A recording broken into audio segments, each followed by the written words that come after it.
দেশের প্রধান প্রধান দৈনিক পত্রিকাগুলো তাদের আন্তর্জাতিক খবরে যে সকল খবর শিরোনামে ছাপিয়েছে তার মধ্যে শুরুতেই থাকছে ফিলিস্তিনিদের ধ্বংস করায় ইসরায়েলের প্রধান লক্ষ্য, রাজনৈতিক সমাধান চায় না তেল আবিব, বলছিলেন নেটোর সাবেক কর্নেল।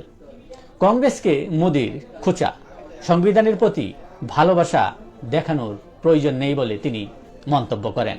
1975 সালের জরুরি অবস্থার কথা তুলে ধরে ভারতের প্রধানমন্ত্রী নরেন্দ্র মোদী এ খোঁচা দেন কংগ্রেসকে। ইসরায়েলের হামলায় হামাস নেতা প্রধান হানিয়ানের পরিবারের 10 সদস্য নিহত। নিহতদের মধ্যে হানিয়ানের বোনও রয়েছে।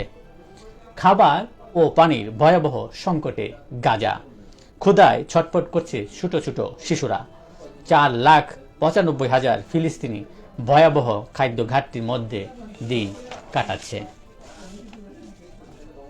ইউক্রেনের রণক্ষেত্রে পশ্চিমা অস্ত্র, উচ্চপদস্থ কমান্ডারকে বরখাস্ত করলেন জেলেনস্কি।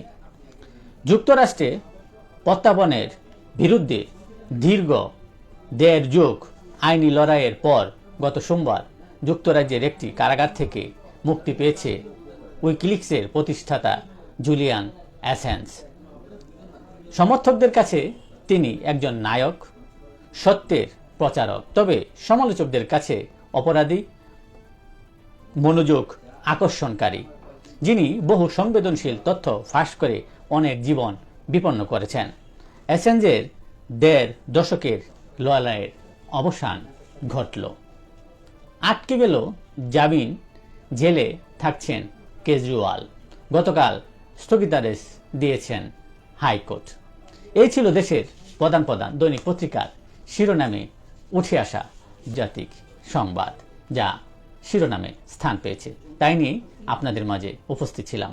আশা করি আপনাদের ভালোই লেগেছে। সার্বিক খবরের বিবেচনায় যদি আপনাদের কোনো অভিমত, অভিব্যক্তি, সমালোচনা কিংবা কোনো পরামর্শ থেকে থাকে তাহলে অবশ্যই কমেন্টসে জানাবেন। আপনাদের কমেন্টসের প্রত্যাশায় আজকের মতো এখানেই বিদায় নিচ্ছি। আবারও দেখা হবে আগামীকাল ঠিক একইভাবে সারা বিশ্বের সংবাদ 7.3 মিনিটে।